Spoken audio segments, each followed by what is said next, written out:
बिहार राज्य की सभी आंगनबाड़ी सेविकाओं को मेरा अभिनंदन, नमन, वंदन।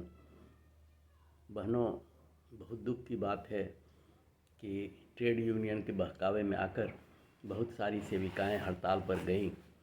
मिला कुछ भी नहीं, काफ़ी लंबे समय से हड़ताल हुई और मानदेय कटाने के सिवा अभी तक कुछ हासिल नहीं हुआ। उल्टे कुछ सेविकाओं के सिर पर चैन मुक्ति की तलवार लटक रही है, लेकिन ट्रेड यूनियन के ये नेतागण सिर्फ दिलासा दे रहे हैं कि अब चैन मुक्ति वापस हो जाएगी। आज तक ट्रेड यूनियन के शीर्ष नेताओं को इतनी हिम्मत नहीं है कि मंत्रालय, मंत्री, डायरेक्टर या सचिव के पास जाकर अपनी बात रख सकें और कह सकें कि यह अन्यायपूर्ण है और इनकी वापसी का सार्थक प्रयास कर सकें। ऐसा उन्होंने किया नहीं है। अपने राजनीतिक दल के आका एक विधायक के आंचल तले बैठकर वो सेविकाओं को सिर्फ भरमाने का प्रयास कर रहे हैं। जब सेविकाएं जीवन मरण से जूझ रही है, कई सेविकाएं मृत्यु के गाल में समा चुकी हैं, तब भी ये सिर्फ दिलासा देने की बात कर रहे हैं और कुछ नहीं कर रहे हैं। सेविकाओं, मेरा यह मानना है कि हम गलत समय पर, गलत नेतृत्व में और गलत उद्देश्य के लिए हड़ताल पर गए थे। हमारी मांगें सिर्फ कुछ पैसे के लिए, कुछ अतिरिक्त मानदेय की बढ़ोतरी के लिए कदापि नहीं हो सकता है। हमारी सबसे पहली मांग यह होनी चाहिए कि हम एक पूर्णकालिक मजदूर कैसे बनेंगे। जब तक हम मजदूर ही नहीं बनेंगे तब तक हमें उचित मजदूरी मिलेगी कैसे। लेकिन ये ट्रेड यूनियन वाले, ये राजनीतिक दल के दलाल लोग सेविकाओं का पैसा खाने के खातिर सिर्फ चंदा वसूली करते हैं और 200-400 रुपये की बढ़ोतरी करवा कर अपनी पीठ थपथपाते हैं, रंग, अबीर और गुलाल उड़ाते हैं। इनका काम ही बस यही है। लोकसभा और विधानसभा में जब सरकार बराबर यह कहती है कि आंगनबाड़ी सेविका एक पूर्णकालिक नहीं बल्कि एक अल्पकालिक मजदूर है, स्वैच्छिक कार्य करता है, तो हमारी पहली लड़ाई यह होनी चाहिए कि हम पूर्णकालिक और दक्ष मजदूर का दर्जा कैसे हासिल करेंगे।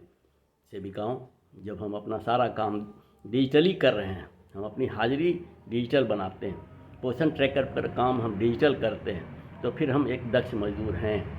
8 घंटा से ज़्यादा हमारी सेवा ली जा रही है। 5 घंटा तो हमें सिर्फ आंगनवाड़ी केंद्रों पर काम करने के लिए कहा जा रहा है। इसके अतिरिक्त अन्य सारे कार्य हैं, गृह भ्रमण और जैसे बहुत सारे कार्यक्रम हैं जो हम संचालित करते हैं।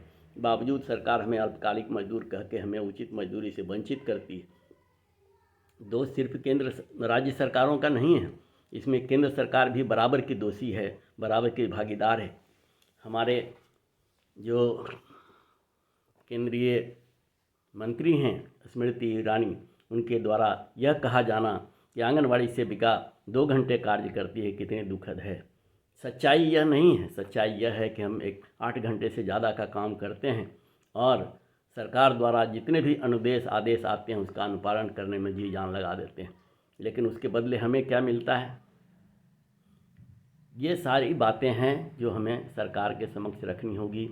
और यदि सरकार हमारी बात नहीं सुनती है, केंद्र सरकार या राज्य सरकारें, तो हमें न्यायालय का शरण लेना पड़ेगा।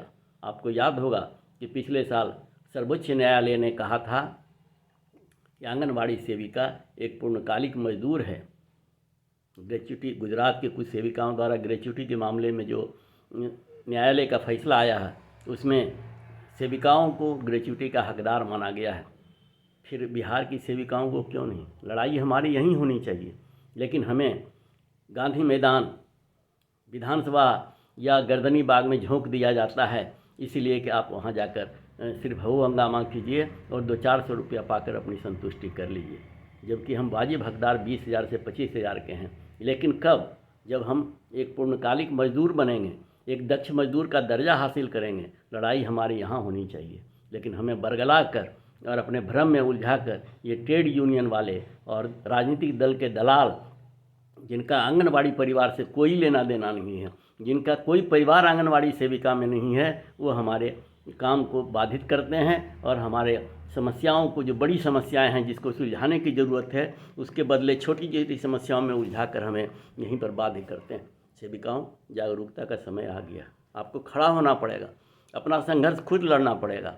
ये ट्रेड यूनियन वाले आपकी लड़ाई नहीं लड़ सकते हैं। ये राजनीतिक दल, चाहे कोई भी दल हो, मैं किसी राजनीतिक दल का विरोधी नहीं हूँ। भाजपा हो, कांग्रेस हो, राजद हो, जदयू हो, सारे दलों के लोग अच्छे हो सकते हैं, लेकिन जब हमारी बारी आती है तो लोग हमें दुत्कार देते हैं, हमको अपनी लड़ाई खुद लड़नी पड़ेगी। इसके लिए तैयार होने का आह्वान करते हैं आपको, और आप आइए, मिलजुल कर हम एक लड़ाई लड़ेंगे, और वो लड़ाई सिर्फ हमारी होगी, जिसका नेतृत्व हम करेंगे, आप करेंगे।